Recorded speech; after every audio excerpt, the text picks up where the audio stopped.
en CNN Radio a Eduardo Carelli. Decía, mira Eduardo, esto es un laberinto internacional, particularmente en Oriente Medio, y en Europa, y en Asia, y en todos lados.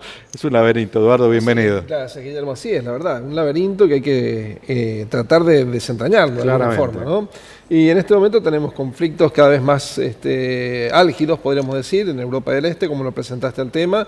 Y bueno, se está buscando una salida, una hoja de ruta que significa una salida para el conflicto entre Israel y la Franja de Gaza, ¿no? Tremendo conflicto que ha tenido relevantes connotaciones en la Asamblea Ordinaria de las Naciones Unidas. Del lunes pasado, exactamente. Con una fuerte rechazo a Israel, sí, que se manifestó en prácticamente el abandono de casi la totalidad de los miembros del Pleno en el discurso, con la posición que encabeza Francia, pero es seguida por una enorme cantidad de países para la creación del Estado palestino. Así es, encabeza Francia en compañía de Arabia Saudita, lo cual eso le permitió que la Liga Árabe estuviera detrás del posicionamiento de Francia y que 140 países votaran o estuvieran a favor de la creación de un Estado palestino y de una solución que se remonta a 1937, que es dos estados, el Estado de Israel por un lado y el Estado palestino por otro.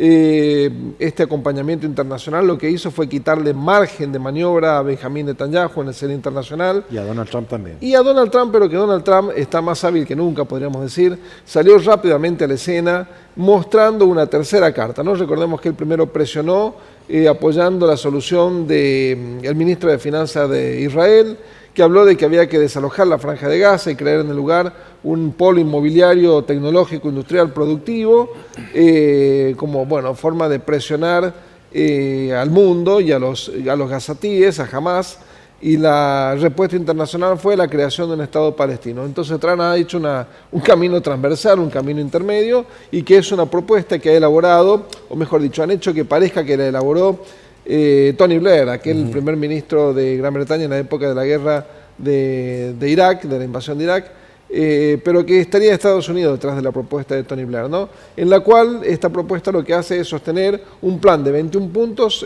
a través de los cuales se busca eso, una salida que no es ni la creación de un Estado palestino de forma inmediata, quizás a un muy largo plazo, pero por otro lado tampoco es la solución israelí de desalojar la Franja de Gaza. Por supuesto, no aplica lo de la topadora, echarlos todos al mar y hacer lugar de nuevo. Sí.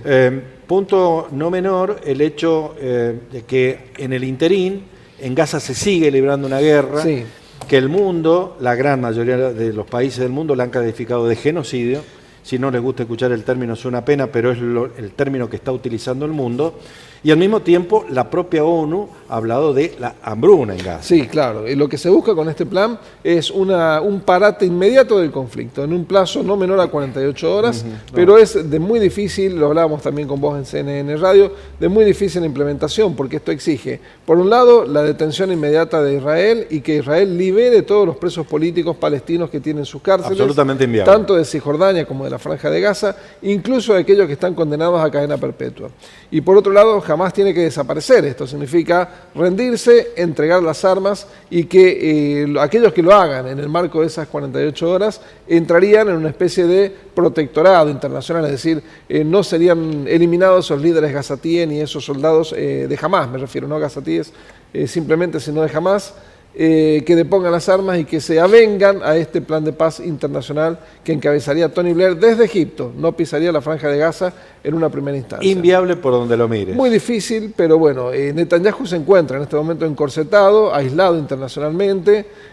Donald Trump lo que busca es romper ese aislamiento de Israel y al mismo tiempo hacerle entender a Netanyahu, en la reunión que han tenido ahora con Netanyahu, hacerle entender que la solución israelí no es aplicable. Por primera vez tenemos un Donald Trump que se opone a un proyecto israelí para con la Franja de Gaza. Lo que se va a ver en las próximas horas es si realmente este plan puede ser aplicado o no. Pareciera ser un camino o una solución, pero como bien dices vos, la aplicabilidad nunca va a estar en el marco de esas supuestas 48 horas. Algo que mencionamos en la radio que también es necesario hacerlo. Ya se ha roto esa barrera del temor de criticar a Israel. Uno, por criticarlo a Israel en términos de lo que acontece con la guerra, no pasa a ser automáticamente un antisemita. No, lo que pasa es que antes se utilizaba eso, casi como un mecanismo de intimidación. Sí, de intimidación política, podríamos decir, ¿no? Pero ha dejado de serlo simplemente porque la opinión pública israelí está profundamente dividida con respecto a lo que sucede en la Franja de Gaza. Así como hubo algún tipo de unicidad, de lineamiento político cuando se produjo el ataque de Israel a Irán para dañar el plan nuclear iraní, donde en ese momento sí se vio un pleno apoyo, podríamos decir, de la sociedad israelí para con el plan del gobierno de destruir el plan nuclear de Irán. En este caso no es así. Lo que se está viendo es un fuerte disenso, una fuerte división que ha mostrado incluso la fragilidad del gobierno de Netanyahu, que recordemos que llegó al poder en el marco de una alianza de partidos políticos de extrema derecha, muy conservadores, ¿no? Recordemos que su ministro de Finanzas, tan condenado en el marco internacional, pertenece al partido sionismo religioso, y que su ministro de Seguridad Nacional pertenece al partido Poder Judío. Entonces ya los nombres de los partidos te está indicando un poco dónde está parado este gobierno de Netanyahu. Insisto, el apriete, entre comillas, de antisemita no estaría funcionando porque en ese caso tendríamos la mitad de Israel que entraría dentro de la categorización sería y eso no sería posible. De la misma manera que nos condolíamos con el pueblo judío con lo que aconteció el 7 de octubre del año pasado. No quito una cosa de otra. Exactamente. En una próxima charla, porque ya no tenemos más tiempo, me gustaría que abordáramos la situación de Europa del Este. Complicada situación, peligrosa situación. Yo la veo con mucha inquietud porque me retrotrae a cosas que pasaban en el apogeo de la Guerra Fría. Lo que sucede es que el escenario de Gaza y el plan de Donald Trump un poco está ocultando una especie de efecto dominó que se está produciendo en los países de Europa del Este con respecto a lo que sería la amenaza rusa en la región y cómo algunos países como Alemania están comenzando a actuar independientemente con respecto a ese tema. Lo vemos en un par de días. Va a ser un placer, Guillermo. Para nosotros también. Está Eduardo Carelli con nosotros para ayudarnos a entender este laberinto internacional que, insisto, no porque esté muy lejos no significa que no esté de alguna manera afectándonos de una u otra forma. Volvemos en un ratito nada más.